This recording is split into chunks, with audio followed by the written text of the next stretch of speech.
Welcome, Ultras and Switchy Sisters alike, to episode 4 of the weekly episodic gaming adjacent live stream podcast show. This is Switch to Ultra Super Tuesday. Since the last time we spoke, 8 days ago instead of 7, we now have the official US pre-order dates for the Nintendo Switch 2 on April 24th. I assume at like midnight going into the 24th, and the price point shown off after the first major Nintendo Switch 2 Direct of $450 without the bundle remains the same. For better or for worse. We have a lot of dates and price points, and we got a very underwhelming Mario Kart World Direct to discuss, sort of. Welcome to the Switch 2 Ultra family. I am your co-parent, BHultra. I am your co-parent, Switchy. I have just returned from a wrestling-filled weekend in Las Vegas, where I simultaneously blew out my voice and maybe got myself sick.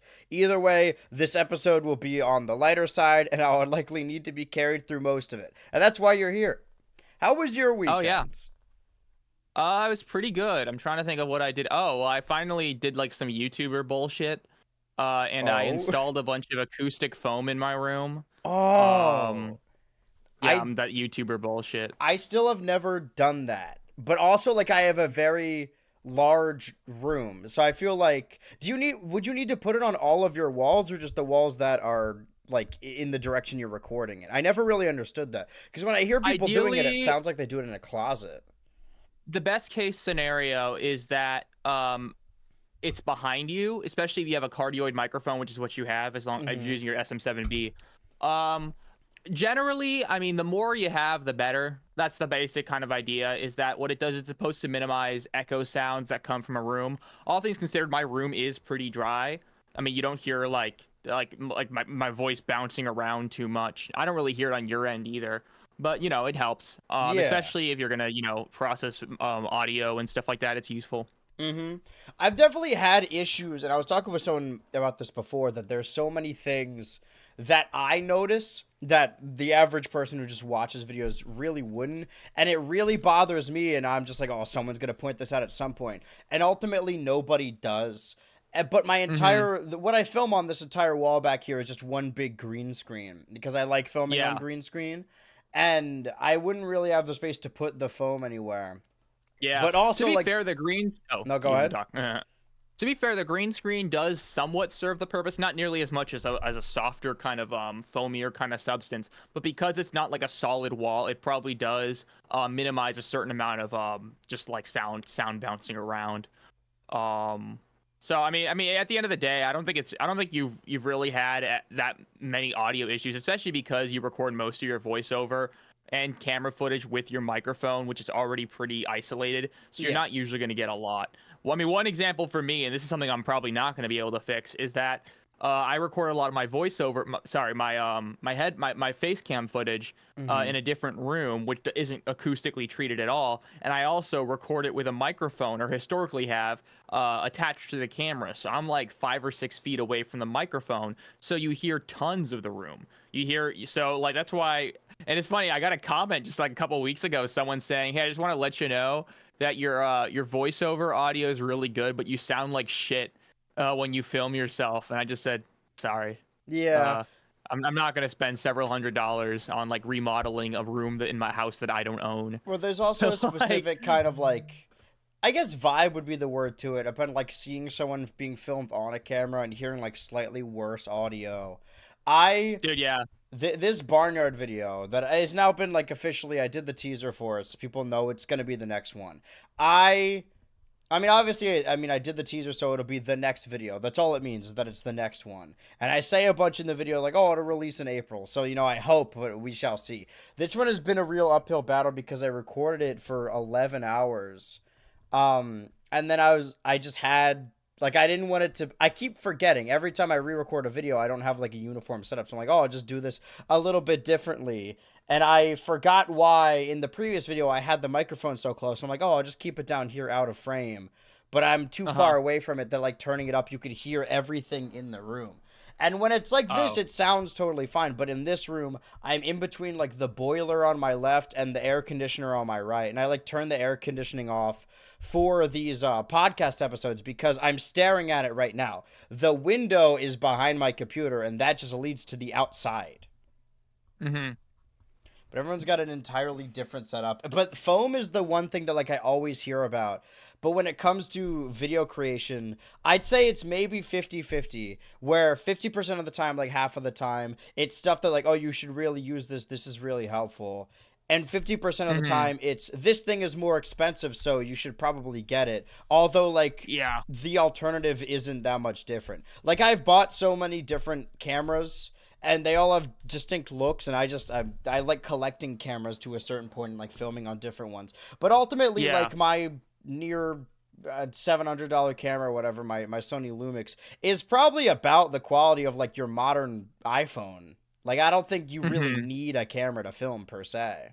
Yeah, at this point, I think I'm just gonna go to. I do have like a Canon MS50 or whatever it's called. Mm-hmm. I think I'm literally just gonna go and use my phone for the next video because I can shoot 1080 at 60. Oh, I can shoot 4K 60 FPS on my phone, Yeah. and I can't on my camera. My camera can only do like 4K 24, so it's just like I think I'm literally just not gonna use that camera much anymore. Of course. I actually filmed something today that's going to go up tomorrow that I wanted to purposefully look kind of like grainy, bad retro. And Uh-huh. I got my oldest camera. I'm like, oh, I remember like this is the camera I used in 2019 when it like looked really bad. But it still has like 2K and like 4K settings on it. Like even the worst camera, I got one of those like Yeah. those handheld ones that they sell in like Staples for like $100. Okay. I think anyone can make videos. There's nothing. I think everyone should make videos. Quite honestly, Yeah, well, that's the stance on I that. agree. So, did you do anything this weekend? Anything Easter related? Because I Uh didn't do anything Easter related. I oh, actually I legitimately guess I forgot guess that was happening. Dude, it's funny. I think there were a lot of instances in which I kind of forgot too, because people are Mm-hmm. like, "Oh, what are you doing this Sunday? Are we hanging out this Sunday?" I'm like, "Yeah," and I realize, oh wait, I think there's like a holiday that a lot of people observe on Oh, do you Sunday. do a lot of family stuff? Yeah, yeah. So we went around, kind of went to my aunt's house, blah blah blah blah, Through stuff like exit that. houses. Through exit Hid houses. rotten, Did a hidden little. rotten eggs. I can't believe. I mean, we're gonna keep bringing up the president on all of these streams because it's concurrently making our lives worse. Can't believe he's on this campaign about like this year we're gonna use real eggs, no more plastic eggs. Like, brother, the Did he purpose is say that that? yeah, eggs are already I expensive. didn't You know said that. they were gonna be less expensive, and now we're using eggs for bullshit.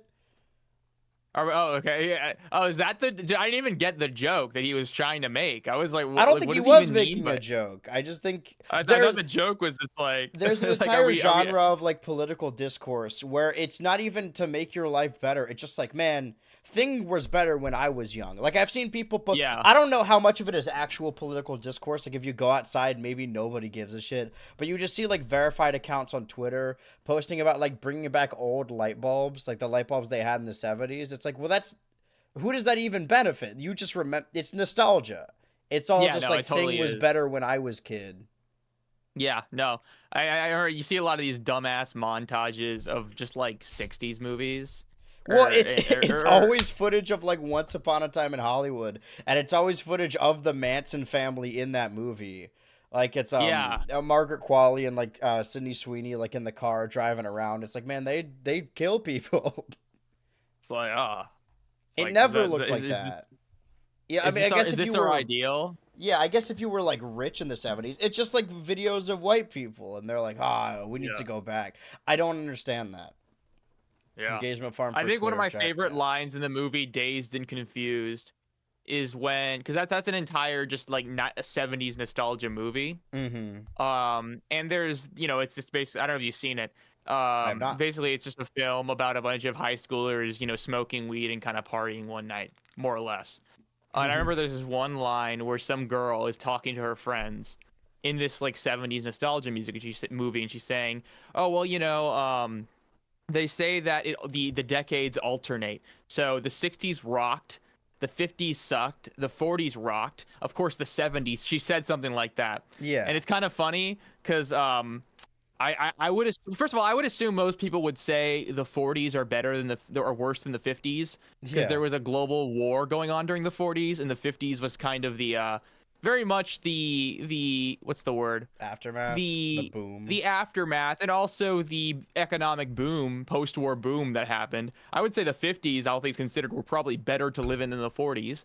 Hmm. The 60s, the joke I'm making, the point I'm making is that like it's all kind of silly, and the nostalgia in the first place is Yeah. often just, it's just kind of you remembering a lot of, vignettes of your past life without a lot of the bullshit.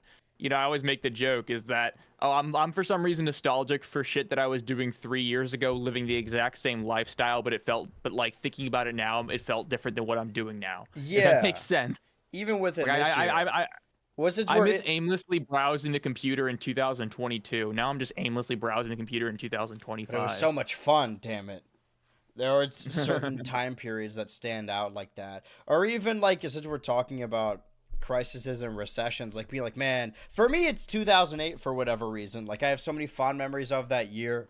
And I was just living my best life in 2008. But if I wasn't a child, it probably would have been like miserable. Oh yeah. Oh yeah. And that's how it is with every era. Is everyone grew up a certain time and they're like games were the best then, movies were the best then, and then audiences are trying to cater towards them. I thought for a while I had a theory that we were on a cycle.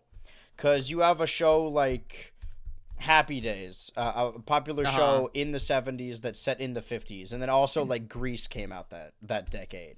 And it was big Uh-huh. on 50s nostalgia. And then in the 90s you get like that 90s show, other movies set in that era in the 70s. And I thought it was going to keep concurrently happening. And I was very stoked about the prospect of seeing more like 90s and 2000s nostalgia. But I think, and I saw someone else tweet this, I don't know who said it, but it did stick out to me, that this era of 80s nostalgia has lasted longer than the 80s. Like Yeah. Stranger Things has Yeah. been on for like a decade now. Well, been on. It's been on and off for a decade now. Yeah. Yeah. And one thing I will say is that there are certain kind of elements of um there are elements of early aughts culture that kind of are having a bit of a revival right now. I think a Yeah. lot of the Frutiger Arrow stuff, I don't know if you know what that is. It's a lot of the Yeah. kind of I call it Windows Vista art, like this a Mhm. certain kind of type of digital art that kind of was popular back then. It's very, people are really nostalgic for it. It's kind of funny seeing this stuff happen because you kind of realize how a lot of it is sort of made up, and a lot of it's just kind of a Yeah. hodgepodge of different things.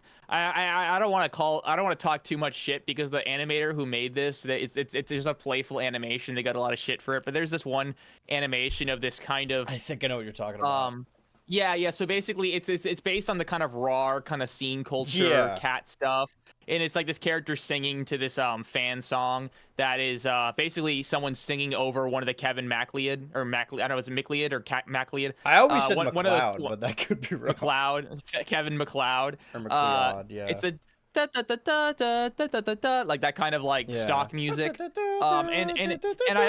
I always, and it always bothered me seeing that video because I'm looking at it. I'm like, you're kind of mushing 2013 and 2007. Like this Yeah. is 6 years of culture separate Dude, that sometimes we're you see kind of those like treating as one thing. nostalgia edits and then it shows it's like it shows Mario Galaxy and Happy Wheels and I'm like this is not the same. Why are like These are yeah. maybe this is when you were a kid but like these are very distinctly different eras. It's funny. It's not like I'm like bashful about bringing this up. Sure. I don't run it anymore. It eventually got suspended, but there was this account that I ran on Twitter that Yes. Big fan. Mhm. ancient memes, and it was I think it peaked at like 1.2 million followers. And I think honestly, because of that, I am a lot more opinionated about this than I really should be. But I think it's interesting seeing how people's definition of what is old changes. Because when I first started that account, it was 2021, January 15th, 2021, I think. And my idea was that, okay, between 2013 and 2014, there was a big shift in kind of internet meme culture. That's when image macros, I don't know if you know what image macros are. Those are the kind of like two caption memes where there's like a top cap, Top like the top text, advice bottom animals and text. stuff. Yeah, top text, bottom text memes. Those really fell out of style, and Rage comics fell super out of style just in those 2 years. So because of that, I kind of started with that rule: is that anything before 2014 is fair game to post. Anything after is not going to be posted until the next year. So in 2022, I added 2014 stuff. 2023, I added 2015 stuff. To the point where I started posting in 2024, Dat Boy, and like a lot of filthy Frank shit, Harambe shit. Right. And it's interesting how people just that 1 year is either new or old to people. So I would have people like talk shit, and I would always say to them is that this is as old now as Rage comics were when I started this account. Right. And obviously people's perception of time isn't necessarily linear or mathematically coherent. Honestly, it's more likely exponential. So that's why there was always a little bit of friction about that.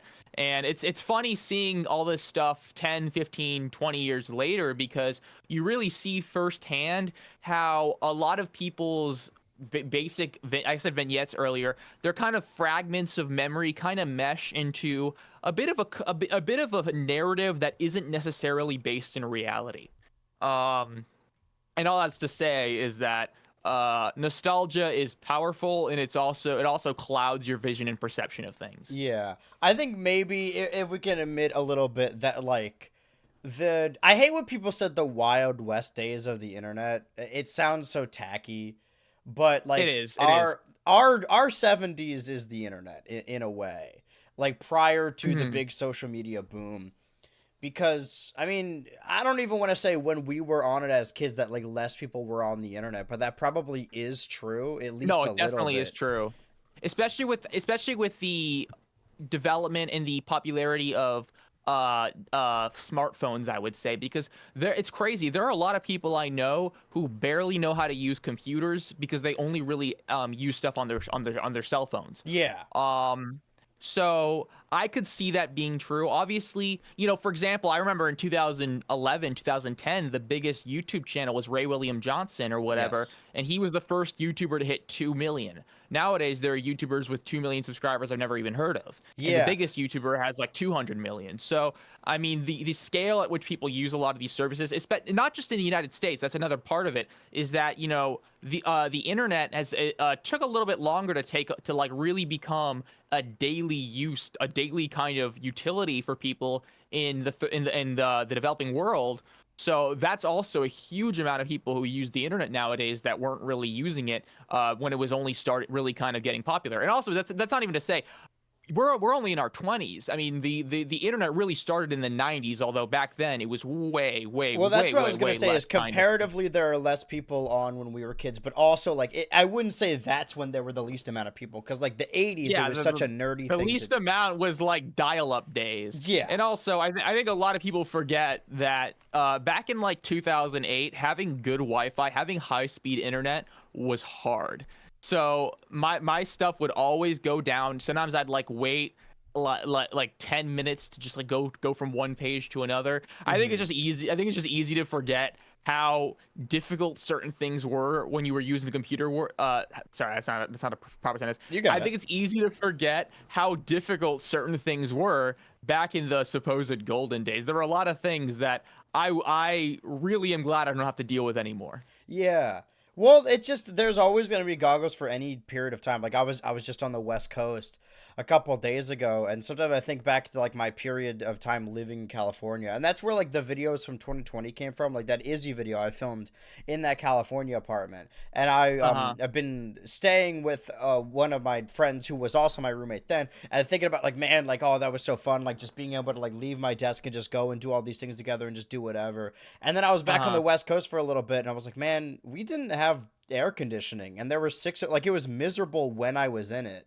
And then when I was out of it, I was like, man, good times. Those were the good old days, quote unquote.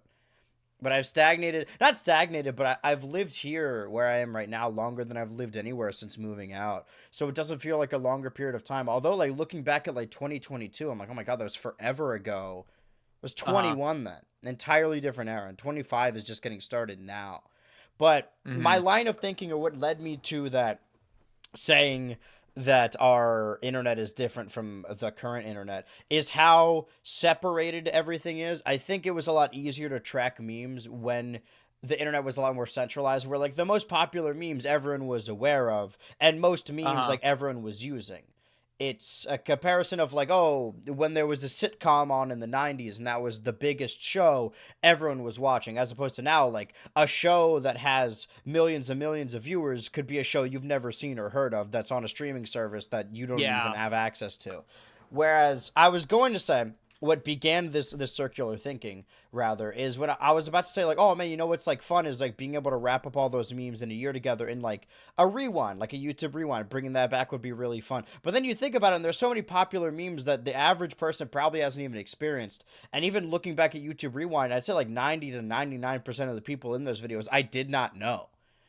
Where Uh-huh. internet is Yeah. a lot more strong in fandoms now than it is like one concurrent totalitarian internet where everyone exists with on the same plane. Whereas now it's like, yeah, if you're a fan of this thing, you've seen all the memes for this thing. And there could be a saga, an entire story developing on the internet that you aren't even aware of that's happening on a different app. Uh-huh. Yeah. You're Yeah. definitely right. Mm-hmm. I think things definitely are a lot more fractured these days, culturally in terms of just people's attention. I think there aren't as many things just kind of keeping everyone's eyes on the same uh kind of key figures, key cultural figures. I mean, whenever there's a TV show that everyone's watching, that's not a thing that happens a lot these days, at least for No. me. Um, and I don't know, it's because I mean, for me, it's, I mean, first of all, it's hard as hell for to get me kind of watching a new show. I'm very hard. I have a hard time kind of starting new stuff. Yeah. So I don't know. I mean, I think there still are like huge kind of cultural, what's the word? Touchstones. I Mm-hmm. mean, I would say, all things considered, I was thinking about it earlier today. I'd say like Charlie XCX's Brat. I mean, to be fair, that's not like a thing that your parents are like know all the kind of culture around, but I think that was clearly a pretty universally kind of known moment, I think, in pop culture history, especially because I think Charlie has both mainstream and niche appeal. Mm-hmm. So just the advertising of Brat. I mean, there were a lot of political campaigns that kind of tried to use the Brat imagery and Kamala is stuff. Brat, yeah. Kamala is Brat. Yeah, I guess I that's the remember this barometer one. is like if something goes on like Jimmy Kimmel Live or is used by politicians, then that means it has to have been Yeah, reached a zeitgeist where like the average person knows about it. The yeah, same I would thing say with when the Biden campaign were like, we're gonna open up a village in Animal Crossing. That was such a huge moment at the time. dude, yeah. All And things considered, that usually is like a pretty good way of kind of measuring what is actually really kind of sticking around in most people's heads. I hmm think so, at least. I don't want to be one of those people who's like abusing or harassing the likes of lol cows or anything, but I do think it's interesting and in the least pretentious way possible to see how internet ecosystems develop over time and just understanding why things are the way they are, even like slang terms when it comes Hmm. to different ways of communicating on the internet. Just be like, oh, this website has this. I do think it's fun that each social media kind of has their own language and kind of has their own stories developing, and then there are key characters because there's always a main character on every site that you just encounter. I don't want to be lumped in with people who are like throwing peanuts at real living humans from across a fence or whatever. I, however, find strange people really, really interesting and compelling. Yeah, And I think there's a difference between like stoking that flame and letting them burn out. I think there are people, I still think there are bullies that exist that are just looking for excuses to like bully people, and they don't absolutely. actually care about the quote unquote, like that's what I would watch back in the day. I would be on the bus ride to school and I would watch cringe compilations, quote unquote, and I would just find Yeah. these people immensely interesting. And I think there were certain quote lol cows that people like got too close to the sun and they were just straight up harassing them to the point where it's like it's not even the entertainment value comes from them posting themselves. And I think that's a Yeah. big argument when it comes to the likes of Chris Chan. whether or not it's ethical. Mhm. Obviously, it isn't ethical, but I believe that even if the quote trolls weren't involved, that Chris would have still continued to post all of that stuff. It's just an Yeah. interesting content creator. And I think there are different content creators that are interesting, not because I like them, but because I don't. And I think Mhm. that's more of the argument of whether or not you following someone means you support them. And I've seen that a lot of people like reaching out in DMs or doing like call out posts. It's like, oh, you follow this person. That's kind of problematic. If we're talking about internet culture, so, and talking about like, oh man, nostalgia from when we were teens or preteens or whatever. Since we last spoke, there was a new Content Cop video I was about to released. bring that I up. It's almost entirely forgot crazy. about that. That Yeah. what was I gonna say? Because there was a reason I brought that up. Of oh yeah, I've seen people not to defend Ethan because obviously nobody wants to defend Ethan. I'm not on his side at all. But in that video is like some of your friends, some of the people that work on your show are following these people you hate. It's like, yeah, well, they're probably following them so they can like save their tweets and send them to Ethan. I don't think a follow necessarily means they're on board with them. There's a ton of people I follow that I probably wouldn't get along with or like that I just like seeing their posts show up. And there was Yeah. another tweet that went again, it's hard to tell if a tweet actually went viral or if I'm just seeing a lot of it. The reason I bring this up as well is because I was just in Vegas for WrestleMania, so my entire feed was like people talking about wrestling. And that is when wrestling is at its biggest. It's like it's Super Bowl and you see other people that normally don't post about it. I've seen like Dubas Goobus and Senor Pello and like HBox posting about it. And I'm like, oh, maybe this is like pushed past just the wrestling audience. But I know that's not entirely true. If you ask the average person, they're not going to know what's going on. But when it comes to, there was a tweet up comparing some like anime VTuber guy to like low tier god or whatever. And low tier god is someone I find so immensely entertaining and compelling. And then whenever people post clips of him, some people will say like, hey, did you know this guy's actually a bad person? It's like, yeah, he's entertaining because he's a bad person. I don't watch him Yeah. because I want to be friends with him or be like him. I want to watch him because he's so fucked up that it's interesting and compelling to hear what he has to say. He's fucked up his own life. We'll get him on the show. I have a lot of Yeah. questions. We have a lot of questions for him. Mm-hmm. YouTube chat says, I don't know if that's necessarily the case with Christian, given that so much of her worst incidents are due to being purposefully driven to insanity. Yeah, no, I agree with that. In the literal sense of the trolls, they're just straight up harassers making her do stuff. But that's like not even for the. I'm saying if I was an observer from the outside, I would find her much more entertaining when I just watch her post videos. Although, again, this is not me being like, yeah, I'm a big fan of her work, everything she does, because there are a group of people who I do not support anything they do. But I think watching them is still fun. But I want to be on that level where I'm like watching silently from afar and not a quote unquote troll where I'm like poking the bear, like, oh, we're literally blackmailing you into doing heinous acts. Like I think Yeah, the exactly. Chris Chan story is I don't know if I'd say funny, but sad in the sense that everyone in that story is sad. When I hear about these trolls, and I really hate that term, that have dedicated their lives to stalking and harassing Chris Chan, I'm not thinking like, man, that's really funny. I'm thinking, man, everyone in this story is a fucking loser. You know, this just reminds me, and to be fair, I'm like paraphrasing a video I saw like 3 or 4 years ago, I always do and I that. remember, yeah, it's like I'm the expert. I watched a video and I like barely remember it, but I remember, so I'm gonna speak on this subject because I know what I'm talking about. No, I remember there was a mention in like some Chris Chan video that eventually it got to the point where Chris Chan just couldn't take care of herself. Sorry, say one more time. You're cutting out a little bit. Oh, sorry. Whoa, whoa. You're robot-y right Hopefully now. this isn't- Okay, I'm gonna leave for a second. I'm talking to a robot in a television.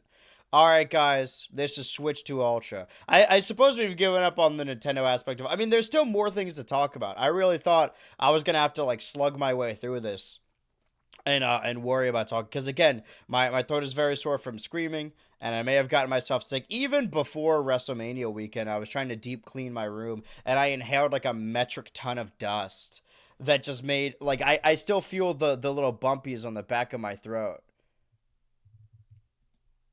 All right, I'm waiting for him to call me back. Or I could... Oh, Okay, I will wait to get the call again. But I'm actually I have a lot to discuss still. This is more about the state of the internet. Can you Hello? hear me? Yeah, All all right, right, cool. we're That's good. better.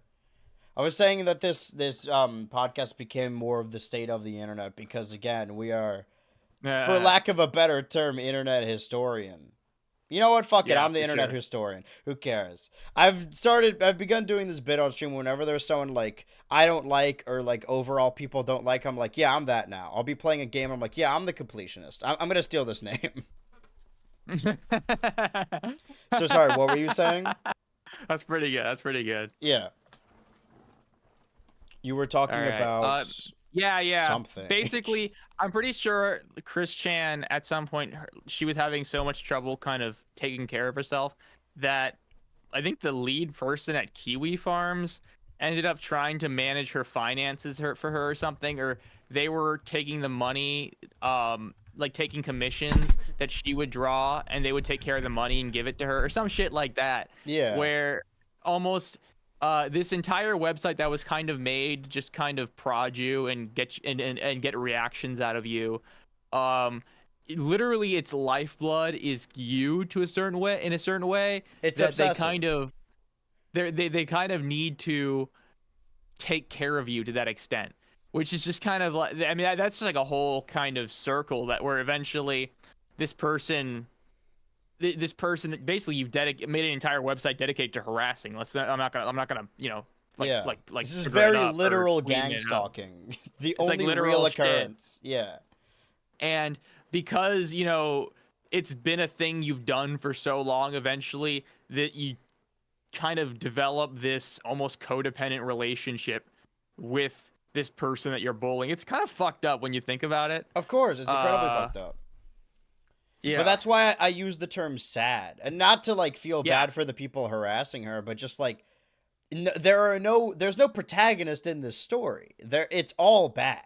When I hear stories of like, oh, this is a cringe story about trolls owning this like problematic person, it's like, well, no, everyone in this story is a fucking loser. And there is that obsessive standpoint. And like if that person goes away, they wouldn't have it anymore. I don't know if you remember the kind of era where the transitional period where still watching regular like kids TV, but also the internet was getting very large, where you would see like PSAs about internet trolls or whatever. And I would always hear instances in those PSAs about like, oh, if anyone's bullying you or harassing you, it's just because they're jealous. Or, oh no, these people got nothing better to do. They're like in their mom's basement just typing away. And I remember being a kid and hearing that and be like, that's not true. Like, you're just trying to, there's no way that's true. This is just something you say in a PSA to make people feel better. And I also think it kind of takes away responsibility from the people who like go to work and have jobs and still post heinous shit like that. And it's the same thing of being in a high school and you're maybe you didn't experience this. I don't want to dump too much, but you're having a miserable time and you just want it all to be over or whatever. And then adults tell you like, "Hey, don't worry, it gets better." And when you're a teenager, you don't want to fucking hear that because you're like, don't tell me. Like, everyone always says that. There's no way that's true. That's just what you're supposed to say. But when you get older, you realize, oh no, it does get better. Oh no, when people are harassing you on the internet, they are jealous. Oh no, like the people dedicated to trolling are losers that have nothing going on. Like, those things that they said in PSAs are all true. Or Oh, even you like, do think it's true? I do think it's true now, yeah. Okay. Okay. I wasn't sure you were saying like that's some bullshit. Okay. Okay. I was saying, like, The as a reason. kid, I'm like, there's no way that's true. Uh, They're just trying to make me feel better. yeah, Even, I like, think quote it's unquote, yeah. touching grass, like, you hear that, you're like, yeah, okay, this is just what you're supposed to say. And then you're having a bad day and you legitimately step outside and you're like, oh, you know what? Everything's gonna be okay. Like, it's true. Everything they say is true. Sometimes you do need to touch grass. Mm-hmm. Okay. The reason I was like thinking you were saying the opposite was because I guess in certain ways the whole like, oh, they're just all jealous of you is can often be an oversimplification. But Yeah. there is I think envy specifically is a huge driver in just what's the word, hostility online. Mm-hmm. I've had people, especially when I was younger, they would like call me a clout chaser to my face. When I was really popular on Twitter, and I just kind of think to myself, like, okay, you were just literally just jealous of me. Yeah. Like you would you just want to be in my position. It was a little Um, bit after our time, but I heard it was like maybe my senior year and maybe like the underclassmen of being in high school and like there's somebody in the class with a TikTok account that went semi-viral or whatever, and then everyone like is really mean or talking behind the back of that kid. And it's because mhm. they want their account to be viral. They They're not want it. Yeah, they're just like exactly. having a viral account is cringe. That's stupid that she You has just that. But they that's all want that. it's funny. I think that's basically 99% of the reason people are just called annoying. It's like, oh, I don't like that person. What do you dislike about them? They're annoying. And it Yeah. seems that whenever you say that about, a YouTuber or any sort of public figure, it's just that they're popular and you kind of don't, and maybe you Yeah. just don't, you don't really get much out of them, but they like, because they're popular and you know about them, you talk about them like they're an imposition on you. Yeah. Um, so honestly, if you really want to be a successful content creator or YouTuber or streaming, you have to be called annoying. Of In fact, course. being called annoying is probably a good thing, because if people who don't want to see you are bothered by you even existing, that means you're probably on the up and up. Mhm. I was talking to someone about this the other day. And I want to get your take on it cuz you've been on the internet for much longer, or rather your like perspective. But do you have any dedicated haters? Uh, Maybe, maybe not. I mean, it depends on on what your definition is. I mean, I've had people that have left like a good amount of negative comments. I've had people, especially back, I think when I was a little bit younger. I think I was a little bit more. I think we all were. I was definitely a little bit more not hostile. I think I was a little bit more hyperbolic online. So because of that, I think I rubbed more people or get or kind of Mhm. angered a couple more people, if that makes sense. So I think back when I was a lot more divisive, there were probably a few more people that really were just like mad at me for existing. Yeah. Um, I think though, I mean, I've had, I'll be honest, I've been doxxed and shit. So I guess that's probably a good example of a dedicated hater. Yeah, like I've Um, never had that, or at least not yeah, yet. I've had people, like send me, like my full name, my parents' names, shit like that. Or Mhm. I assume that was all one person, but I'm not 100% sure. So I mean, that's That's definitely very a good example dedicated. of a Yeah. dedicated hater. I don't think I have people that just leave negative comments in every video I make or anything like Mhm.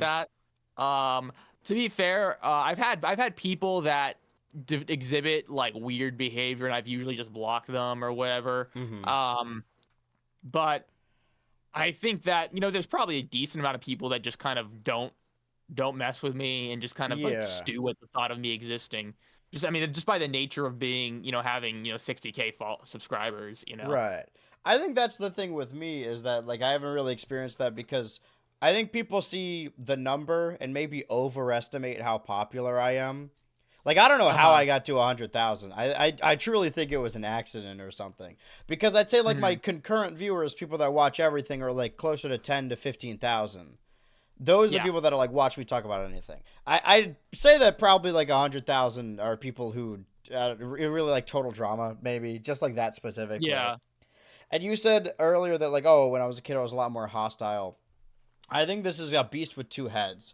Where when I was younger and a lot smaller, I think a lot of small accounts or just anyone on the internet does this. Where before they have to interact with anyone, or I'm not even saying like, oh, you have to play nice with these bigger accounts, but more so that before you know that these other creators are like people and you hang out with them as people, you're always punching up. Like anyone who's Yeah. popular, you want to be against the grain and be like, this person's cringe. I hate this person. When I was making videos to no one, I would always make fun of game theory a lot, and that's because I liked it when I was a kid. And I do have a lot of gripes, personal issues with Matt Fat that are not really worthy for the podcast, more so than other people do. But it was definitely me, just like, oh, this is a very popular account, and I want to dunk on this because who's gonna care, you know? I mean, and it became a Yeah. running joke with my friends. Alternatively, so what I'm saying is, once you get to be a certain level, I don't think there is such a thing as a responsibility of a large account. Like I've always detested that idea that like, oh man, you have this many followers, you can't say this about this person. It's like, no, if somebody's a dickhead, they deserve to be called out. If they're posting on the internet, like that is a PvP enabled zone. Obviously, people take it too far with just harassment campaigns and doxing. But if I'm getting into an argument with someone on Twitter about like a TV show or whatever, and somebody's like, "Hey, this dude's 16," it's like, well, he's still wrong. That's not gonna like. Yeah. It's just discussion. And I think we talked about this in the last episode too, where I don't take media discussion seriously in the sense that, oh man, this is like a life or death thing. No, if we disagree on like a show or whatever, it doesn't mean we're at odds or like snarling at each other from across the room or whatever. It's just, oh, I disagree with you on this thing. And I find arguing about that kind of fun because there are no stakes whatsoever. But once you get to a certain point, punching up or even down is like, it's your responsibility to not really do that, to try and not ruffle as many feathers or just piss off people that might very well be nice people. Alternatively, that's a big thing for me. You said less hostile. I think I am still hostile because I still hate the idea of like, if you're on this pedestal, if you're in this position, you need to be honorable, you need to be looking out for people. And I do look out for people that need it. I feel I have a very marginalized audience to a certain degree. But if people are a dickhead, I'm going to respond back as a dickhead, not to be like, oh, minions, attack this person, but just because that's how I would respond. I forget what it was in reference to. It was, I think on the video teaser, maybe. It wasn't constructive. And I know they were just joking. Like, this is not a person I'm, like, pissed at. I'm just bringing this up as an example. I posted the Barnyard teaser, and somebody commented, like, oh, what drove you to post this today? And so I just responded like, "Oh, I personally wanted to piss you off. It was out of spite, actually. I did this to piss you dude, off." I say that shit all the time. Yeah, because like if you're already gonna start the conversation like that, why am I gonna be like, "Oh, I'll look the other way"? It's like, no, man, it's just words. Yeah. Like. Yeah, I mean, I definitely agree. Absolutely, because I'm in a position I think a lot of people covet, and I'm grateful to be in the position I'm in. But I think especially small creators, as you said with the game theory thing, first of all, I think a lot of people really believe that, or they, at least because they haven't really been proven to themselves otherwise, they kind of think that, okay, if I were game theory, I would not make any of the mistakes that Matthew Patrick made. Right. You know what I mean? It's very short-sighted. And for me, honestly, when someone seems like genuinely believes that in my position they would just do everything right, especially people that watch all this just like YouTube drama slop all the time. They kind of watch these YouTubers and they seem to develop this idea in their head that all these people are just stupid, but if it were me, like none of this would have happened. I would have been the rational person. You know what I mean? There's like this heightened sense of I guess just like this heightened sense of superiority, I guess. I don't know if superiority is the best word, but I know a lot of people that, because they've never really experienced the good and the bad of having a certain amount, people have shit to say. A lot of it is nice, some of it's kind of shitty and like rude, and some of it sometimes kind of dry and just like unnecessary or kind of chummy with you in a certain way. I remember like there are certain kind of things that people say to me that I know that they like my videos and they find me entertaining, but I really don't enjoy hearing stuff. For example, obviously, I think the best example is if I upload anything not related to Total Drama, they'll say, I'll always get a comment saying, "Oh, when's the next Total Drama?" Like I don't treat those people with like respect. I don't politely answer, "Oh, the next Total Drama video is blah blah blah." Yeah, I usually last year when people were saying that, before I said like, "Oh, it'll be every year," I used to respond like, every time someone comments this, it gets extended another month. One time I said this, and I probably shouldn't make a habit out of saying this, but I remember someone commented, like, "When's the next Total Drama video?" And I said, "Sorry, I can't make any more Total Drama videos because Fresh TV sent their lawyers to me, and they're suing me for making videos about their show.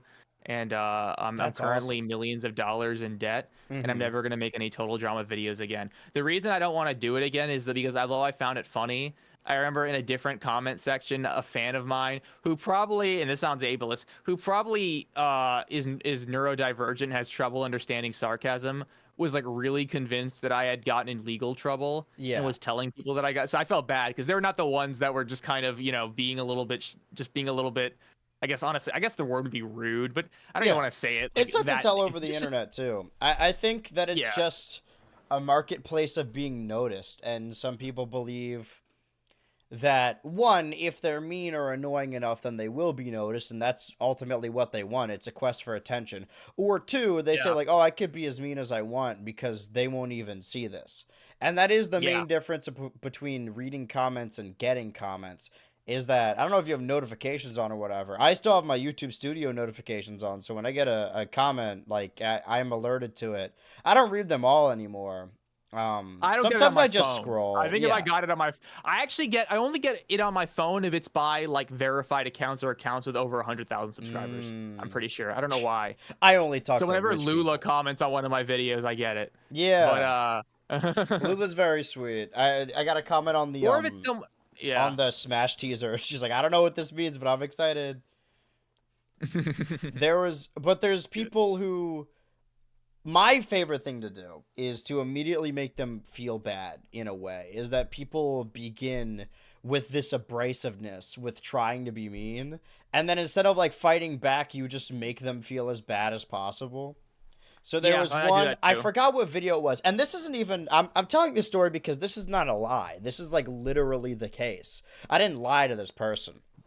Um, it was some video when I kept touching my forehead and pushing my hair back. And I get comments a lot that are telling me to either cut my hair or get a hair tie or whatever. Evidently, I did cut my hair, and then people were upset. But that's business. But I don't do that because I have long hair. I do that because I just need to do something with my hands. Like Uh-huh. even when I had short hair, I was still doing it. It's just kind of like a tick. So somebody responded like, "Hey, cool video, but man, you gotta invest in a clothespin or something. Like the way you touch your hair is so annoying." And so I responded to that like, "Hey, I'm really sorry. It's a nervous tick. I've done everything in my power. I just can't control it. I really have done everything to stop. I truly am sorry."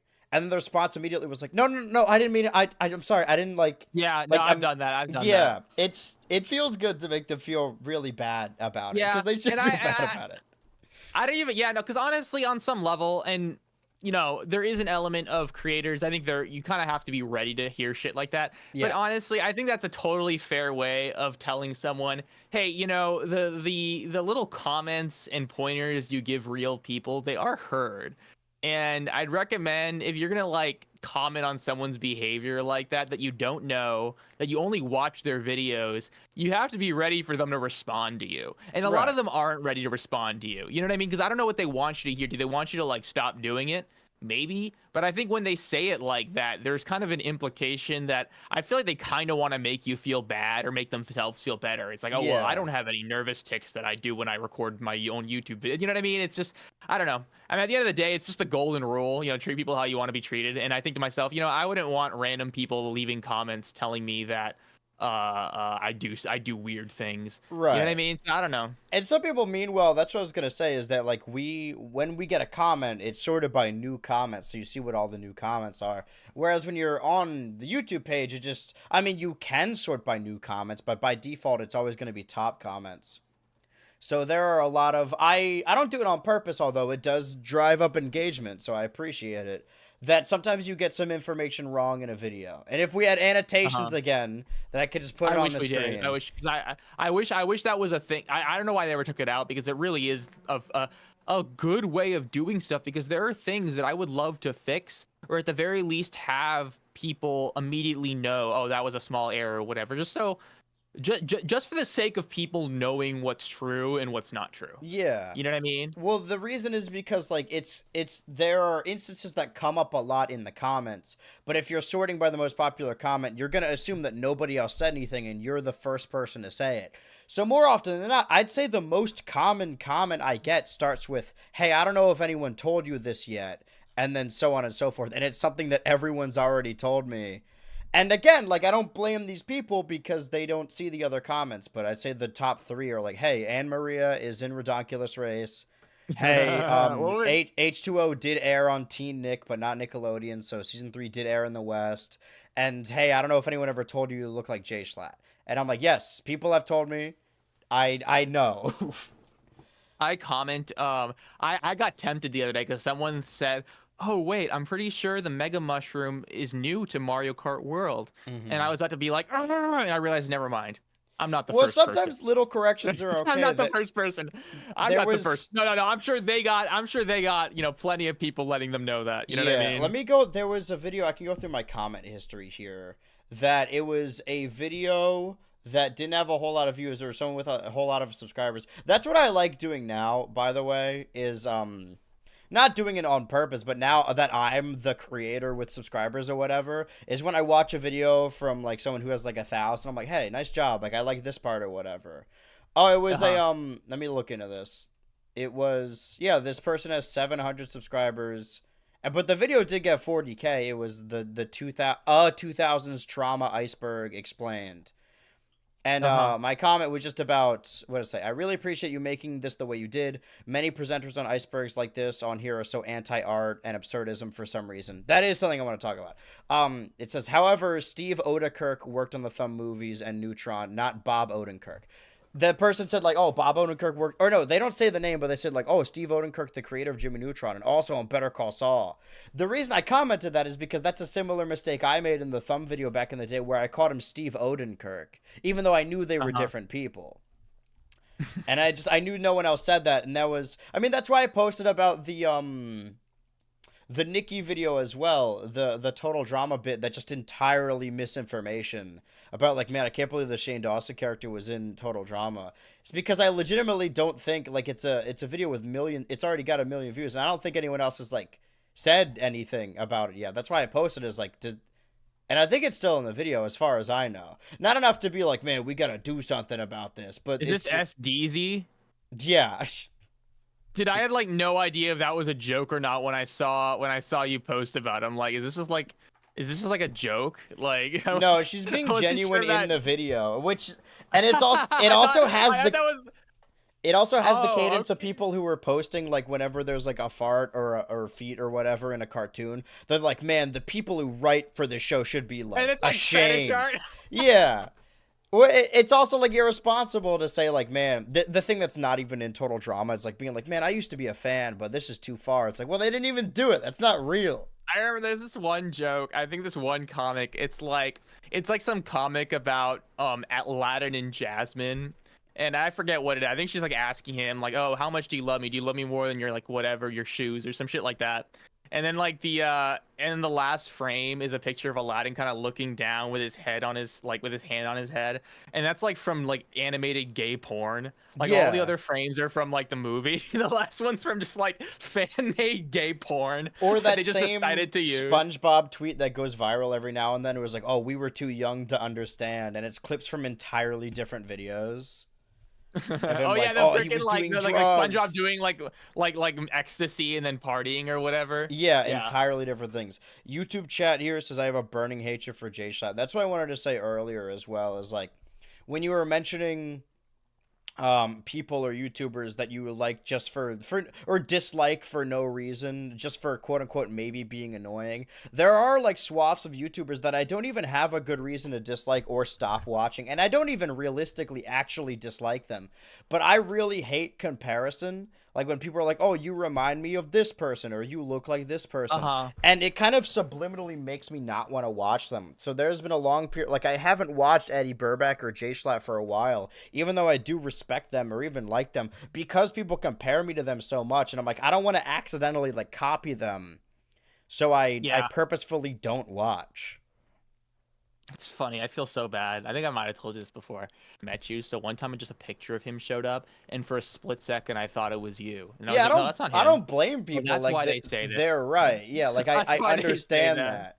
I just hear it a lot, and No, yeah, it's always prefaced with like, "Hey, I don't know if anyone's ever told you this." It's like, yes, it's yeah. all everyone has ever told me.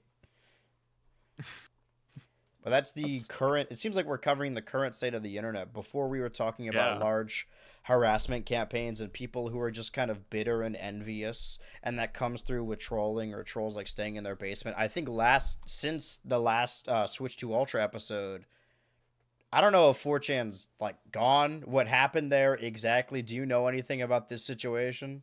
I don't know if the website can currently be accessed. I'll just do it right now. As Sure. far as I know, the website got hacked. Mm-hmm. Pretty much the hackers were able to access pretty much the entire, I forget what the term is, but basically the kind of the tools and stuff the mods and janitors use. Okay, as far as I can tell, it seems that it's kind of stuck on like captcha verification, so I think it is down.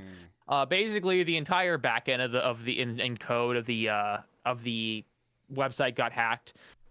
Pretty much all of the moderators and janitors and stuff got their information leaked, and they're probably being sent a lot of pizzas or whatever, Mm-hmm. or at least they're probably just being DDoSed. So Yeah. if you happen to be a 4chan janitor, a moderator, or admin watching Switch to Ultra, just unplug your router or something. Oh I don't boy, I know. hope so. Did you Um, ever browse yeah. the website regularly?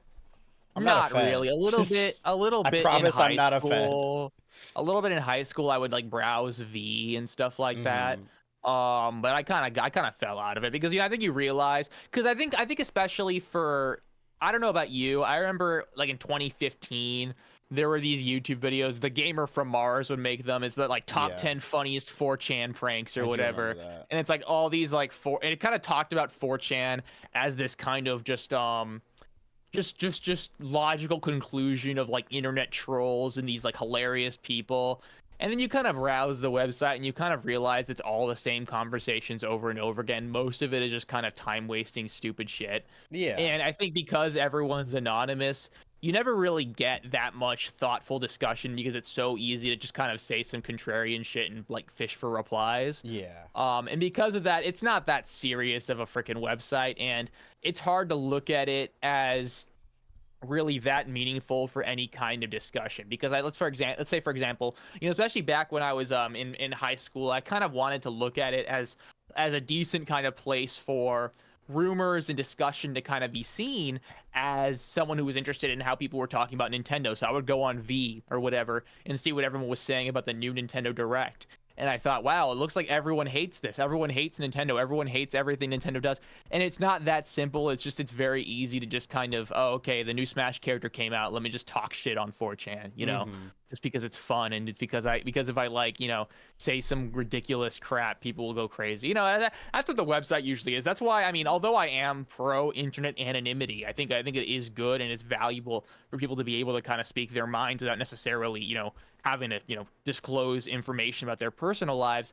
I think when there really is just no way to keep track, especially on the boards like V, where there isn't even an internal kind of way of keeping track of who's saying what on the threads. I'm pretty sure some boards do. Maybe V did eventually have it, but like in certain boards, basically when you posted from your IP address, there would be a little thing, like a little color and a little tag kind of letting you know who from what thing is posting what, didn't like kind of show them their identity. So when you're having a conversation with someone, you can still keep track of that person, what they're saying. Mm-hmm. A lot of boards just didn't have that. So it's just, there's no real way to have a meaningful conversation on 4chan, in my opinion. So that's why I think that, I don't know, that's why I kind of grew out of it really fast. That was always I a think site it's, that I was just a tourist. Like, I think that their entire genres are like, I don't know, I don't want to say empires. There are entire subgenres of people, accounts on other social media that post screenshots from other social media. Like, before I yeah. was on Tumblr, I was probably just looking at the Tumblr tag on iFunny for like a good year or so. So Yeah, that's true. That's the true. extent of, and then before I was on Twitter, like I was just on like Reddit accounts that would post screenshots from Twitter.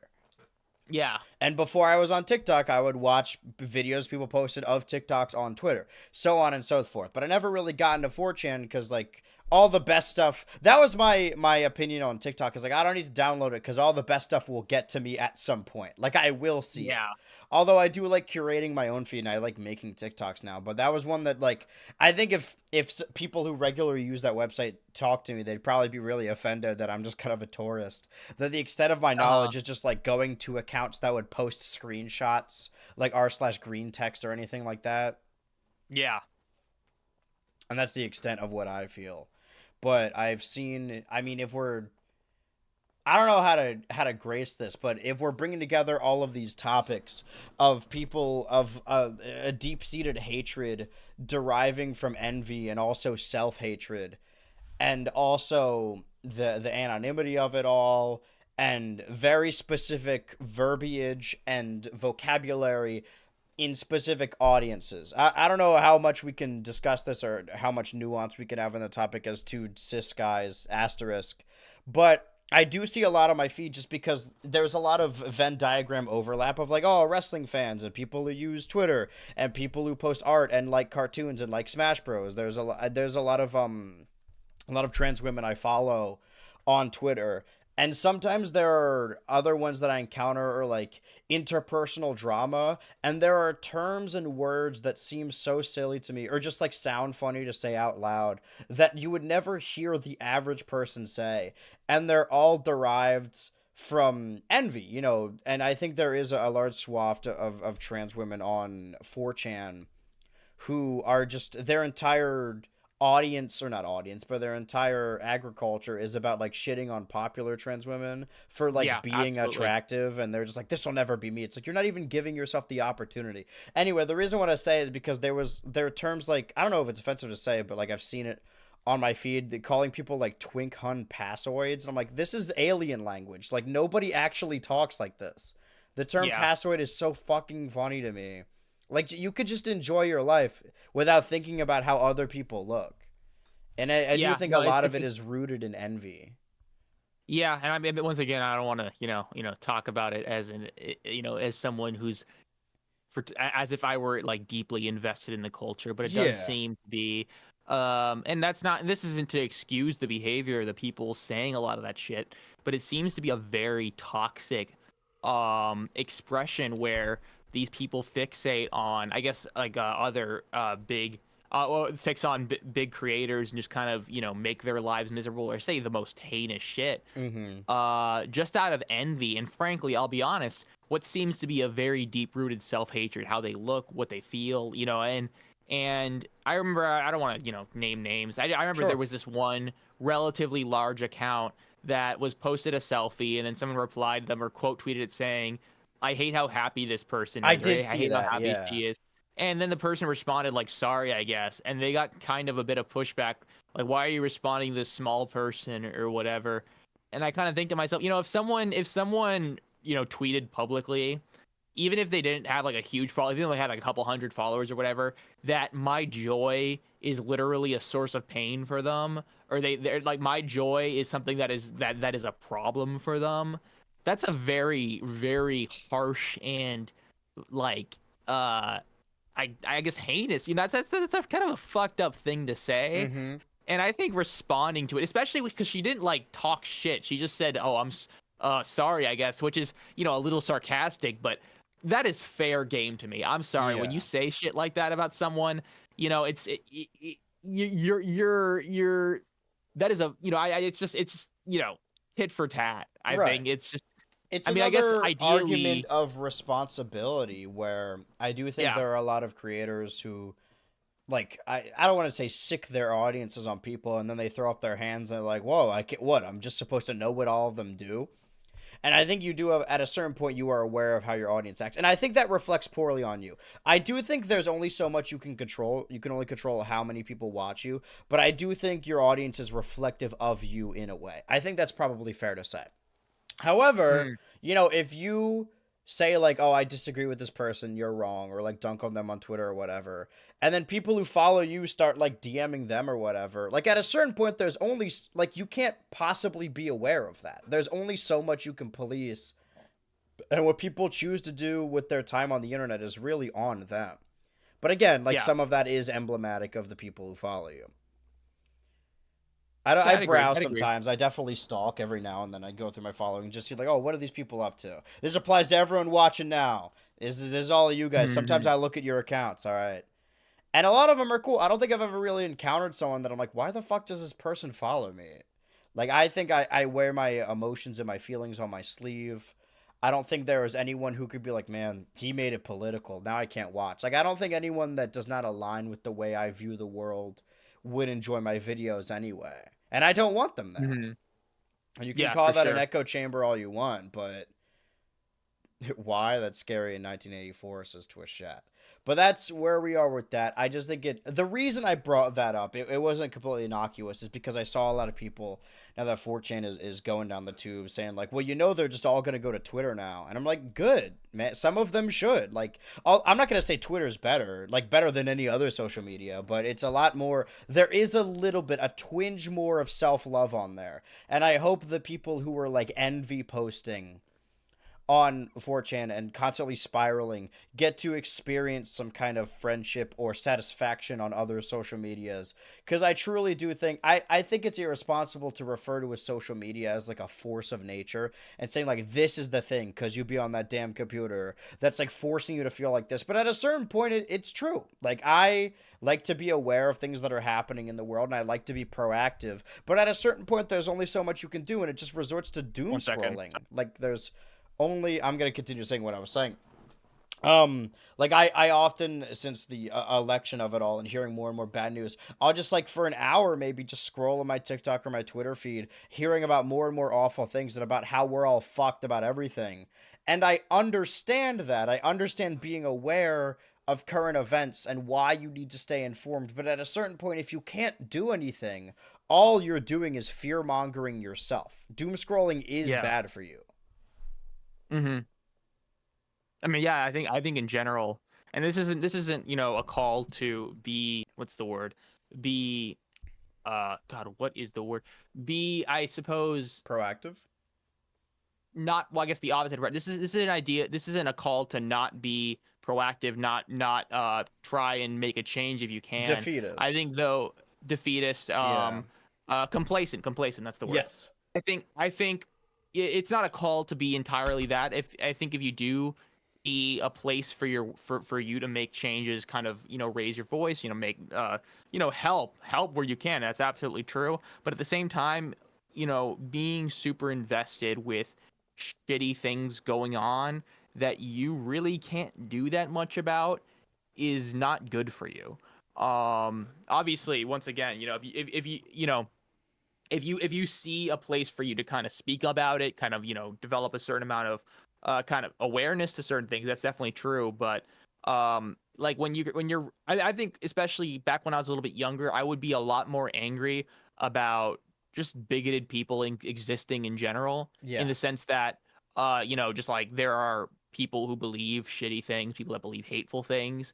And well, I think one of the big things that everyone finds themselves doing is just really getting invested in arguing with people. And although, there can be a certain amount of value in arguing with someone, more often than not, you're not actually going to convince them. They're not going to convince you. You're both just going to get really angry at each other. And Yeah. often, I'll be honest, and this is maybe just me kind of self-reporting as someone who has a certain amount of self-esteem problems. Mm-hmm. I never feel good, even if I'm right or whatever. I just don't like that kind of conflict. And I realize that I don't think a lot of, at least for that specific situation, I don't think a lot of ideological change usually comes from those kinds of interactions that are so hostile. And that's not to say that you shouldn't tell people to go fuck themselves if they're really shitty people. I think in Yeah. general, getting invested and really spending. I remember there were times when I was a lot younger where I would kind of spend my entire day would be kind of framed by this heated argument I was in, and I would kind of, like, towards the end, I think, wow, that was like an entire day of my life that I could have, like, worked on a video or played a game or Yeah. whatever. And I'm still exactly where I started. And all that's to say is that, if something, if you really can't do much to solve it, I think you shouldn't really panic about it not being the situation it is. I don't know. Yeah. It's hard. And there are ways you can kind of skew that as me sounding like psychotic or just kind of defeatist. But Yeah. I think in general, there are certain things in the world that you really can't control on your own, Right. and getting bent out of shape because they are the way they are is just not healthy for you. You should be Um, proactive about the things you can be proactive about. It happens every four exactly. years that, or I guess it happens every year, that people post and they're like, well, like, they make memes about how pointless voting is, and they're like, "Yo, dude, we're gonna vote this fascist out. Like, nice going." It's like, well, what do you want us to not vote? Like, what are you fighting for? For us to, you want people to not vote? Is that what you're saying? Like, if the Mhm. purpose is like, oh, this whole voting thing is stupid, it's like, okay, well, you should still do it. Even if you think it's stupid, you should still do it. Unless you are stupid, and then maybe don't do it. But there are different levels to it. And I think, I mean, that's the best course of action is just control what you can, organize what you can, stick around people you can. But I've seen a lot of fear mongering specifically happening on TikTok where, and it's gotten to me a little bit where they're like, don't post anything anti-American if you're gonna go through customs, because then they're gonna like take your phone and put you in prison. Or, oh, don't go to this protest because they're gonna make it illegal. And I don't mean to say that like this isn't happening, because this is happening. There are students protesting that are being detained. But I think Yeah. hearing this over and over and seeing popular posters saying, don't say anything against the administration and don't protest, is like, you're just going to be fear mongered into submission at that point.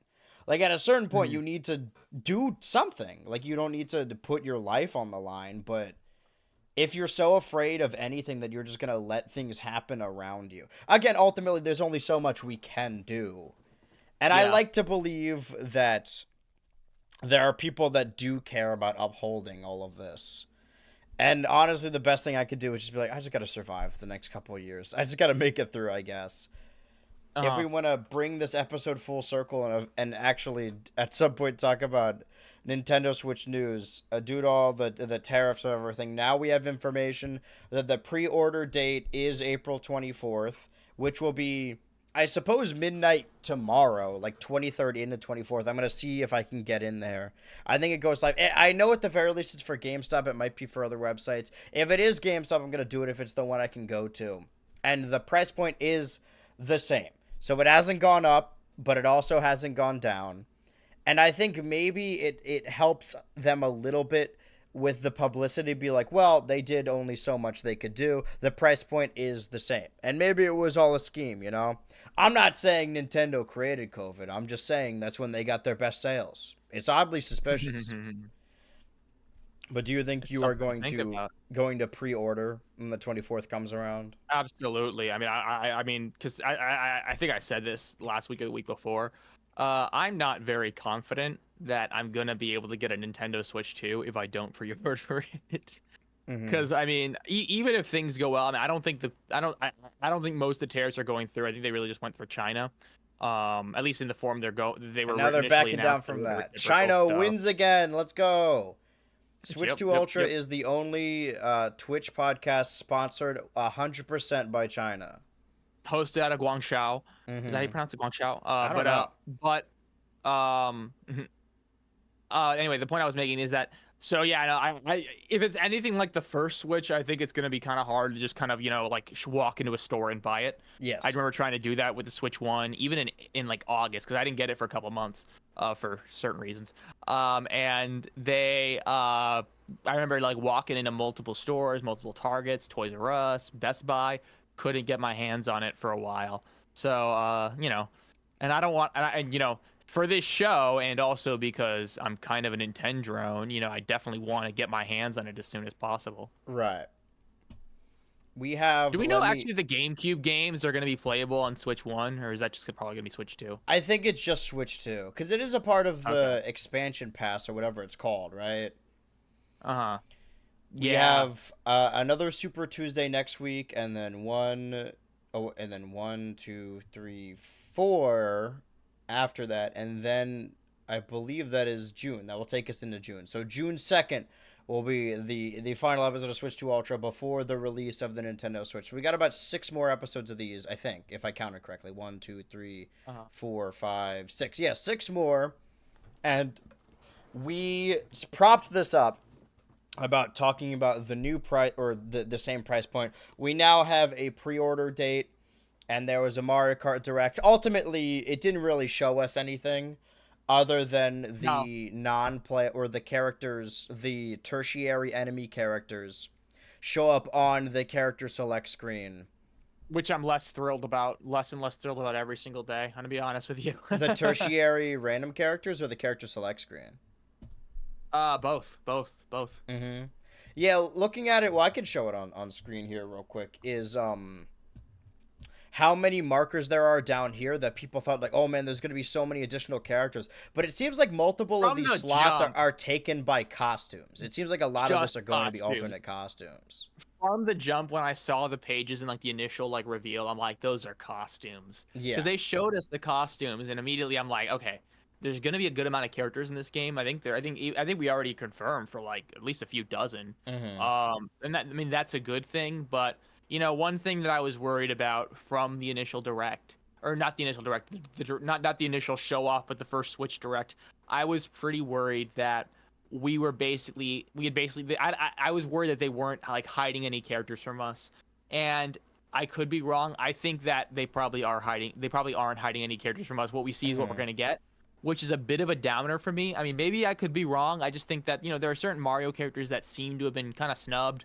Maybe snubbed isn't the right word, but I remember a lot of people are worried about where Diddy Kong is. We were talking about that last week, I Mm-hmm. think. And that's a big point for me because I definitely want Diddy Kong to be part of the cast. There's a lot of characters I want to be part of the cast. And I heard actually some people say that potentially Diddy Kong, they might be saving him because he's going to be revealed in Bonanza or something with a new design. So they kind of want to wait for that before they show it off in Mario Kart. I can see that happening. But yeah, I don't think there's going to be. I guess I'm just a little disappointed because I would rather have characters like him over a lot of the more obscure enemies. Yeah. I mean, the cow's fun, the Goomba's fun. I mean, I like having them, but I'd rather have more of the core characters available. I think people hear the acronym of DLC and immediately think they dread it because they. But there were maybe this game will have Okay, that. yeah. Maybe that's copium. But again, this game will release before Bonanza, so unless we get I don't think we're gonna get a Bonanza direct. That's what I wanted to say before jumping into this. Is we do have 6 more weeks, but this direct, and now we have the pre-order date, were the last things to look forward to, quote unquote. And between this Super Tuesday and next Super Tuesday, we will ideally get our pre-orders. So the episodes after that, from after this to the release of the Switch 2, I don't think we're going to get any additional information. So we're simply I just doubt going to have to talk about the Switch 2 to the best of our it. Yeah. ability. We could cycle in other people Uh, and see what we can yeah, do for with sure. that. Or we could do what we And did today. We just talked about the yeah, internet. talk shit. But yeah, Mhm. no, I mean, I think one thing that was interesting about the direct though, I remember I forgot streaming it or whatever. Andrew's not gonna wake up that early. Right. But even I was up and at like 9:30, I'm like, oh wait, they did a direct, didn't they? I Yeah. kind of watched it, and admittedly, I mean, there might be little bits and pieces that might be kind of interesting. It was very, very. I mean, everyone was making the joke is that, oh wow, they're telling us that we can play as Mario in the Mario Kart game. And that is kind of funny in my opinion, but admittedly, I think a lot of people expect more than they really should from these game-specific directs because other than Smash Bros, I don't really think there's ever been much of a culture of the hype cycle and crazy reveals in these directs. Yeah, Other we than talked Smash about this Bros, and I before, guess but the I Pokemon don't directs. want to know stuff about the game before it's released unless it is a Smash Direct. Like there's really no Yeah. reason, no purpose Yeah. to see. There were 30-minute ones with Animal Crossing, with Pikmin, and with Mario Maker, and it Yeah. ultimately works as a trailer. I mean, that's what directs are. They're all trailers, It's but just a some of them are trailer fun. and like a pretty simple kind of explanation of how the game works. So it's like, okay, you can play as characters, you have items. It's just okay. Mhm. I wasn't that surprised that not much showed up. I was kind of hoping maybe there would be a few surprises. I think for me, the thing I was happiest about was the confirmation that there are going to be little scattered challenges throughout the open world. That's something that I'm going to be excited for because that's what I was hoping for. I think there's going to be an element of exploration there that's fun because when they initially showed off the open world, I was thinking like, this is cool, I guess, but is there going to be anything to do there? Because all they really showed off in the initial like not the initial trailer. I'm sorry, the Switch 2 direct trailer. Mhm. They showed off like being able to kind of drive around aimlessly with your friends, which might be mildly fun. I think it'd be kind of fun if you're like talking with them or whatever. But it didn't really show off much of a much purpose in the open world itself, and if they're going to be challenged and stuff, I assume that there's, that's going to be the main draw. And that's a big thing for me because I love the battle mode and stuff like that. Not battle mode, the challenge mode in Mario Kart DS. Seeing something like that is They pretty did cool. show off battle mode though. Oh, they did? Okay, cool. And Yeah, like they battle did. specific arenas, because I was worried that they would just have you go around the open world. Yeah. I think now Yeah, would no, be it's funny, a good time to have they're doing something along the line like the shine stealing minigame in Mario Kart DS where you just have to hide from them. And I think if there was ever a game where to play hide and seek in, it would be Mario Kart World. Yeah. I think some Nintendo people said something. Sorry, I'm reading Twitch chat right now. Stay tuned for the Mario Kart Direct if you want to know why this game is $80. So I think that's why people are extra disappointed. Yeah, as soon as they really say that? As soon as they announced, like, I think he means like Nintendo YouTubers that are like fans of the Switch, not official accounts. But I mean, as soon as I heard like, oh, a 15-minute Direct, I'm like, okay, they're not going to show us anything important in this. Yeah, I mean, it's pretty common for them to just kind of be pretty. It's also likely for people who didn't watch the Nintendo Direct or the Treehouse footage. So a lot of it is additional information that we already gathered. I don't know if there was anything new per se. That's true. That's true. So yeah, I mean, it's pretty straightforward, and I mean, I'm still glad to have seen it. I mean, get a little bit more information. I am pretty firm that this game is probably, unless you get the bundle, which honestly you should get the bundle. Right. A lot of people talk about like this game being $80 as if it's a serious problem, and it is, but like get the bundle. Like I assume no one has a Switch 2 yet. That's the thing. Right. So if you want to get Mario Kart World, you're also going to need a Switch 2. So if you get a Switch 2 in Mario Kart World, it's going to be $50 for the game. Mm-hmm. That being said, after a couple of years, if they keep the MSRP, which Nintendo has a habit of keeping the MSRP the same, like if you buy a Switch in 2 or 3 years and you buy it with a different game, and then suddenly you have to pay $80 for Mario Kart World, that's going to be kind of insane. And that's what I'm a little bit worried about. I think this is going to be their sword and shield, where it's less about this individual game being $80 and more like it had to be the first one. So I don't think this is a Nintendo is being greedy and charging $80. I don't think games. Nintendo's being that absurd by being. I don't think Microsoft or Sony are gonna not dip into. That's what I was gonna say. I think Nintendo is just the first and the most bold. I think this is going. Yeah. I think games are going to get more expensive. GTA 6. I mean, people are saying GTA 6 might be $100. I wouldn't be surprised. Yeah, no. I mean, especially with how long it's taken. But in other gaming news, I suppose that's what we could talk about on other episodes. I know you said it's a lot harder for you to get into shows. I haven't watched the Minecraft movie yet.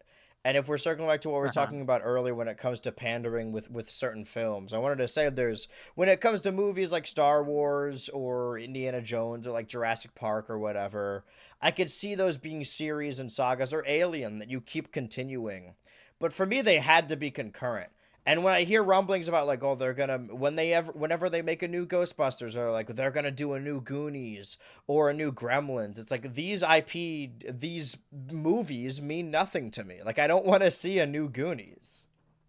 Mm-hmm. That's like Banjo-Kazooie, where it's the people who watched it hold a lot of reverence for it, but in the totality of cinema, not to sound pretentious, but it just it's fine. It's a fine kids movie. Yeah. Honestly, the Goonies scared me, but I watched it when I was like 7, so I think that's why. But I haven't seen a Minecraft movie, but that's a lot of what I've heard is pandering to certain audiences. And now that superhero movies seem to be on their way out, the new thing for Hollywood to do to make an easy $1 billion is to make a video game based on, a movie based on a video game IP. Aside from the Borderlands movie, which did in fact have Jack Black. I think they should put Jack Black in all the video game movies. We have a new FNAF movie coming out later this year. I don't know if you saw the first one. And then there's the Sonic movies, the Mario movie.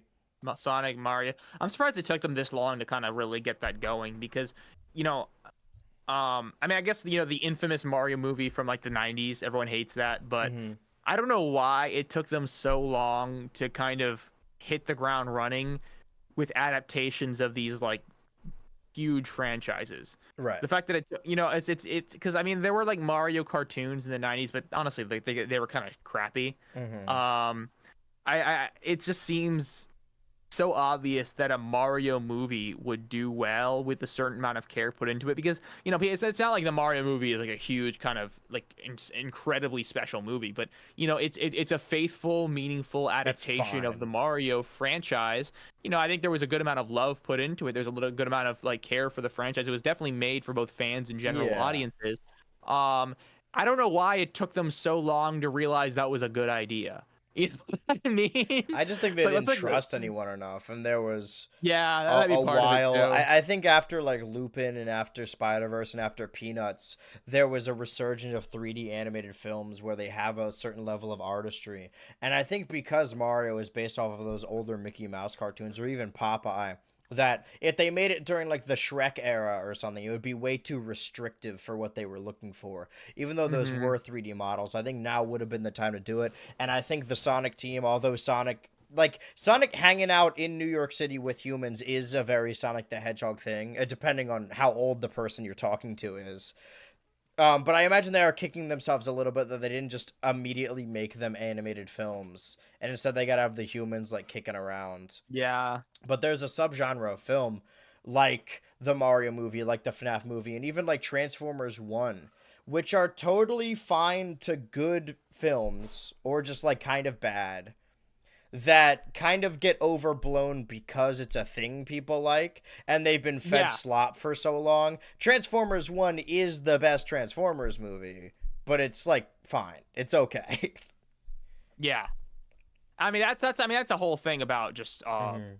television and Hollywood in general is it seems that a lot of audiences aren't super eager to see new stuff. I mean, admittedly, No. I'm kind of included. I'll be honest, um I'm not much for. I mean, I think in well, I'm not much of a movie goer anyway. I'll be Oh, I totally love honest it. with you, Yeah. but um, I think generally I'm a lot more partial to trying stuff out when it's from something I like. So Mm. that's why I definitely saw the Mario movie. I actually have not seen the Sonic movies, but I probably should. It's probably worth Mhm. watching. I Just mean, if just you so I like can Sonic, like yeah. know what the buzz. Did I make the joke all the time? I missed Sonic in the sense of like I think if I had gotten into Sonic like 4 years or 4 or 5 years earlier, like I would be obsessed with it. But I Yeah. didn't play a Sonic game really until I was like 11 or 12. It just got you. So Just nipped you. I Yeah. got I got into Sonic 1, Sonic 2, and like I'm like, okay, well, those are fun games. I don't think I'm gonna be a furry about them though.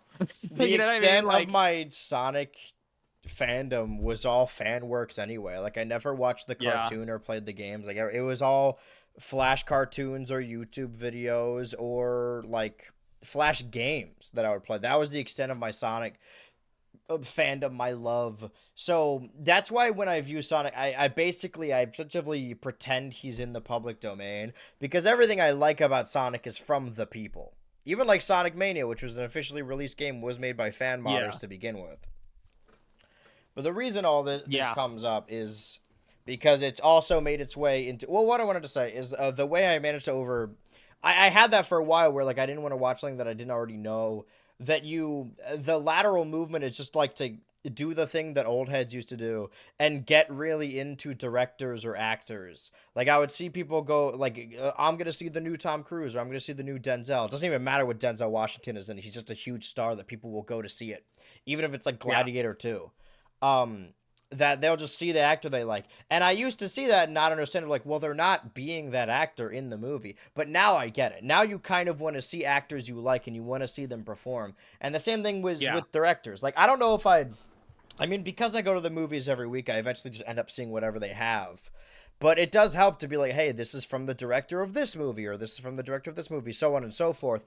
And you start to build up your own sort of web in your head that you're like, oh, this is this person from this thing. This is even like the writer from this thing. And yeah. it helps you enjoy things. I don't know if it does. I mean, I just genuinely love going to the theater in general. But Hmm. I thought I should say that there were shows like the Fallout show. That was another big video game IP thing that was very popular. I tried watching some of the Devil May Cry show on Netflix. It was by the Castlevania guy. I know the Castlevania show is very big.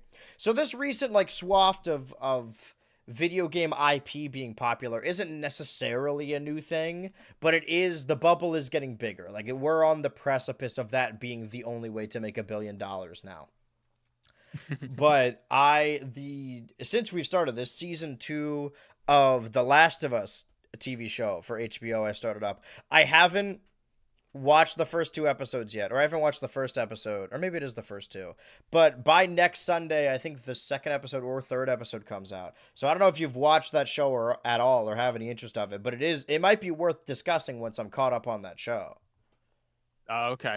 I haven't played the games. That's another reason I haven't why I don't either, try a lot but of I think things. that's why I like Is the that show. I never watched the Fallout show, despite a lot of people saying it was good or interesting or worth watching, because I've only played New Vegas. I'm like, well, okay, well, I mean, it's not for me then, but I think Right. it is for me. I think it is for me. Well, that's I the think thing they is, made like, it with fans like me Fallout in and mind. Last They of play Us, like I one never game. played those games in like a meaningful way. So I don't have the same, like, oh, this is this thing from this thing. Although my buddy Ranch was watching it, and he was like, oh, this could tie into this guy and the guy who flips the coin, Benny from New Vegas, so on and so forth. But I do think Last of Us is probably worth watching. Maybe season 2 sucks, I don't know. But if you want to discuss that, we can moving forward, because I will be caught up for that come next Super Tuesday. Come Tuesday. Super come I'll Tuesday. let you know. Yeah. Also, like, while we're talking about Fallout, or, yeah, just the company in general, the only other non-Nintendo game that I'm excited for moving forward in this year that I'm going to play next month is Doom: The Dark Ages. And again, if we're going to wrap this up with information, since the last time we hosted the show, they shadow dropped an Oblivion remake or a remaster. Yeah, dude. I might actually peep that one because I've always wanted to get into Elder Scrolls. Yeah. I've never played. I've played a little bit of Skyrim. Never got super into it. I never played any of them. Yeah. I might actually have Oblivion on Steam. Let me check. No, I don't. Do I have Morrowind? I do have Morrowind. Fallout 4 was my first one, and then I kind of just stopped playing them in general. And then when Starfield came out, I was like ready to, like, okay, this is the next big Bethesda RPG. I'll try and play it in a meaningful, because I do think there is something different to playing a video game when you're an adult as opposed to as a kid, where you can, like, get into games in a more meaningful way than you didn't before. But I was worried that I was being the Gen Z gamer, that I'm like, man, this game's boring. It's just shooting when it comes to Starfield. But no, it just wasn't a great game. Like, you just go to places and then you shoot. So I think it might be worth going back to older Fallout games. But so you haven't played Oblivion at all? No, I haven't. And to be fair, when I first tried Skyrim, I was literally 11. Yeah. I think I was too young for it, too young to really kind of get into it, or didn't really, or not. I mean, because I think at that age, there were certain games that I would have liked if I kind of put a little bit of time into learning how to play them, but I wasn't gonna. It was always an older brother game. I would go to my friend's house and, like, their older brothers would be playing it. Yeah. And just for a long period of time prior to Portal, I just wouldn't play first-person games. I didn't find them as compelling for whatever reason. I think because I was just a Nintendo kid. But that's the only large gaming news. I mean, maybe, as much as this is Switch 2 Ultra, maybe the Summer Games Fest will happen between now and the Switch 2 release. I don't think so. I think it might be a later summer thing. But we do have 6 weeks to kill. But we have that ahead of us. That's for later. We can talk about some of the other games, I guess, I don't know if there's anything else major coming out. Like, I'm really excited for Doom: The Dark Ages, because I really like Doom 2016 and Doom Eternal. But we will save that for another time. I think we've been talking for a good hour and a half here, unless you have any closing remarks. No, I'm good, man. I'm good. All right, well, this went very swimmingly, given the circumstances. We always have a lot to talk about. Man, at any point, if we just want to talk about the current state of the internet, because, again, not to sound like overblowing the idea of the internet and making it seem more grand than it is, but I do think there is something to, again, this is going to sound dumb, but, like, studying the way internet culture develops. And I think we've been on the internet for long enough, both of us coming up with it, like, as very young children, for better or for worse, that it's kind of in our blood. We exist on the internet. Yeah, definitely. That's one final thing I wanted to say earlier, is that I talked about it in a YouTube video. Bray Wyatt video got taken down. That same day, I was getting on a flight back home, and I tweeted out, like, hey, I live on the internet. I live on YouTube. I exist on YouTube always and forever. I tweeted that. I wasn't realistically worried, but I'm like, listen, I want to have a backup plan. If something bad happens on this plane, I want to have a cool final tweet or something, or a final video or something. Do you have a fear of flying? Yeah, I think so. I think it's time I come to terms with that. Or just anything where I'm like, it's not even like, oh man, I'm worried about it. It's more like, if it happens, this would be a hard final tweet to have. There have been a couple times where I'm about to go on a plane. I'm like, you know what? If I die, Yeah, you want to hopefully, do one you last know, thing, but you brought up yeah. certain creators earlier that I really don't like, and that was my second thought while I was on the plane. Is like, yeah, people are gonna be sad, but like also there's gonna be fucking YouTubers that are like, oh, the sad death of BHultra, like, or the final days, Hmm. vultures, grifters. Oh, I'm so excited to die, and there's gonna be a really good Sunny V2 video There'll be made a about really good me gamer with from like some Mars ugly video, ass the top thumbnail, 10 dude. dead Ah, YouTubers. top 10 dead That guy YouTubers that will fucking be bugs sorely me, but missed. we'll save that for another time. Now, thank you for joining us, And I Switchy. watched him when he made gaming content back in like Yeah, 2012. That's the scariest funniest part. Lavender Town, top 10. Fuck that guy. All right, well, All I right, will see you around. I will see you next Super Tuesday. I have been your next co-parent, Super BH Tuesday. Ultra, I have been your co-parent, Switchy. and we will see you then. I'm going to hang up. Got him. And now I'm going to play the song.